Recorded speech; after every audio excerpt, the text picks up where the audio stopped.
What is it, you guys? Sorry.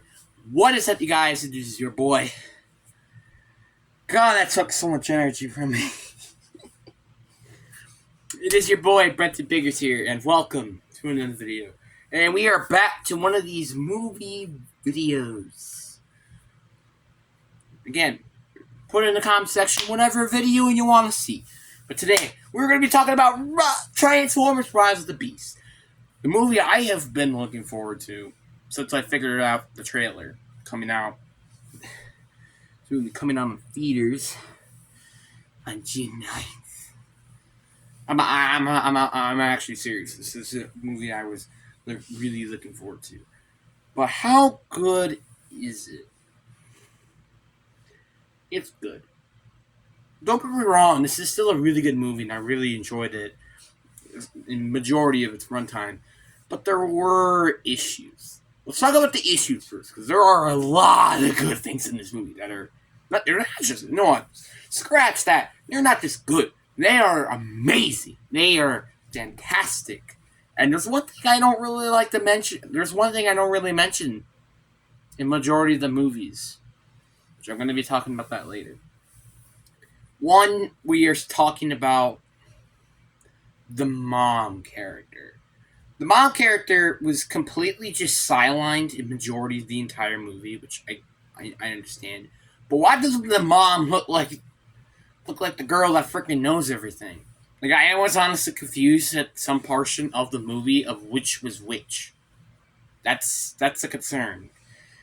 Also, another issue was the beginning of the movie. I didn't like that it was a break-in scene or anything like that. I mean, I guess it makes sense from the trailer and stuff, but why does it gotta be a break-in? Like, it's something I just didn't really like.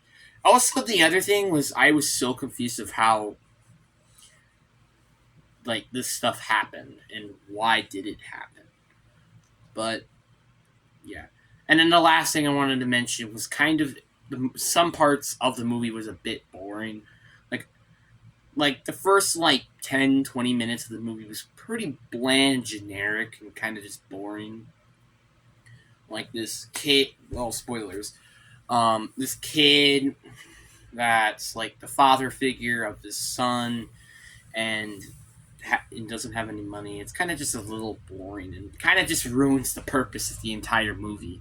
It's kind of like the other thing with and that's one of the reasons why I don't really like Transformers Rise of the Moon, I think is what it's called. Because of that, nonsense. It just completely takes away the entire plot and also the entire title of the movie. Besides that, this movie is probably one of the best movies I've ever seen. It's just those issues that really die that down. And especially from the beginning, and it's really, really bad. I do like the main character. I really do. But is it my favorite? I don't think so. I also really don't like the fact that Optimus Prime is like, oh, I hate all the humans. The humans will protect whatever they have. So I'm going to kill them all if they're in my way. Shing! But then Optimus Prime would say, I trust in the humans. The humans saved me and my clan. So it's like, I don't really like that part. That's, I guess, another problem with the movie. But I really do like the character, don't get me wrong. Also, I really like Mirage as the side character in the movie. He's a really cool guy, and I really like him. He's also very funny, which is a thing that I actually completely don't talk about a lot. The truth is, it's really hard for me to laugh at stuff. The fact that I laughed a few times in the movie, that's actually astoundingly crazy. This is probably the most funniest movie I've ever seen, and that doesn't ruin the plot and how good this movie is in terms of emotional. I was very emotional of Bumblebee and Mirage dying, and that's kind of just the truth. Which Mirage combining into the boy kind of just kind of ruined it a little bit, but yeah, to be honest. But I really do like the villain. I think the villain, Yeah, don't prove me wrong. This is probably a weak villain, to be honest with you. But it's like the movie kind of got better going on. Like it wasn't like at the begin, like the begin. It's kind of like the same thing with I had with Avatar: The Way of Water. Like the beginning of the movie was a little bit slow, and kind of wish we got to the actual plot. And at the end, then it was just like, and that's what I've really been seeing a lot more than I usually do.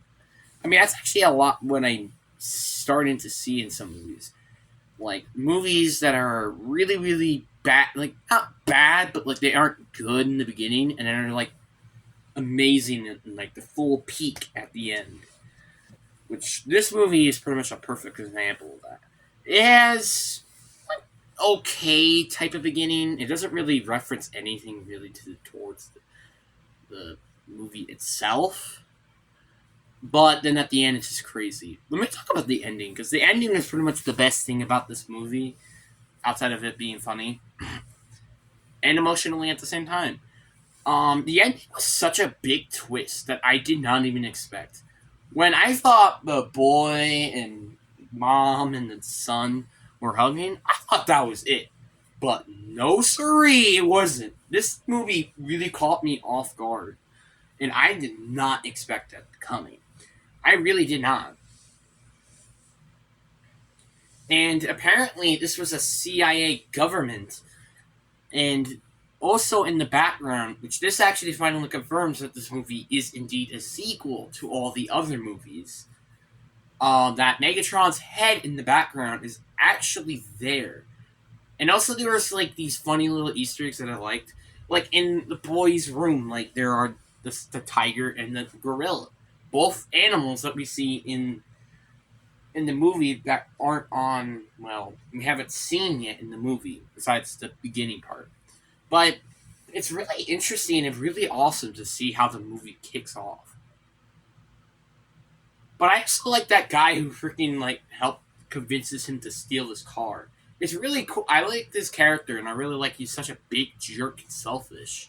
He really just wants to help him get more money, but also trying to put himself first. Like I really like that though. I also really like the villain. Obviously, I do think he's a bit too overpowered than he actually looks like on paper. And honestly, in my opinion, he doesn't even deserve to be even close to kill Optimus Prime, and also kill Bumblebee in general. But he's still really, really cool, and I really like him as a character. I also like Unicron. He is a little bit of a pain in the butt. Like, bro, this is like the best bounty hunter out of the entire, you know, world of Transformers. Why are you trying to rip my man's in half? Literally, my man's was about to rip him in half. But yeah, I really do like also the other characters that they introduced with this Rise of the Beast. Optimus Prime was actually really nice, and he kind of connects me with Optimus Prime a little bit more as well. I also like the bird a little bit because it's really because she died during the middle of the movie, which honestly I did not expect at all. And then we have this tiger dude, which literally probably just shows up like 3 or 5 minutes in the movie. Same thing to the gorilla, but I think it's 1 or 3 instead. So, and it really sucks about that part in the movies. Like we don't have any idea what they happened to them or what their past motivations were, which was kind of sad. It's also the same thing with the villains in the side movie, with the side villains. The side villains are also one of those characters that you also don't really see that much, and it's kind of sad to see because I bet you they have interesting plots or ideas of why. But also, what's also sad about the movie is that Bumblebee gets side hard in the movie. Like I'm not gonna lie, he probably has like 5, 7 minutes in the movie, which stinks because I really did like Bumblebee as a movie itself. Just him finally figuring out how the world has worked. I mean, I still am really confused if this is the prequel of the movie or is this a sequel. I have no idea. My guess is it's a prequel. I don't know. I mean, it's really a confusing timeline to be honest, which what the Megatron had really confused me of. Like, is this like a completely different timeline on its own and Megatron died? Or Or is this still the same timeline, but it's like in the future for some reason, and it wouldn't make any sense? Honestly, at first, I thought this entire story was a prequel, but apparently it isn't, and that's very interesting. Also, there was this quote in the trailer that I have really, really sad that they didn't bring into the movie from the trailer. It's about Optimus Prime talking about you never faced anything like this, and that's something that really pissed me off. What also another thing that also kind of makes it upsetting was that like these villains aren't like turned into like animals or something. That's actually really something I was a little upset to. Wow, I guess there are a lot of other bad things about the movie, but the good things do indeed overpower the bad. Like again, I really do like the characters and what they are as characters in the movie. And I also really enjoyed Bumblebee, and again, also Mirage. Also, you could totally understand why Optimus Prime is so, like, hurtful in this movie. Because, well, you understand. It's also the same thing to the boy, which makes it such a good connection, and I really enjoy about the movie. I really like these guys' both connections, and I really hope that they bring along in the movie. Yeah, and also it has a cliffhanger. I kind of was expecting it because it's Transformers. You really can't get away from it.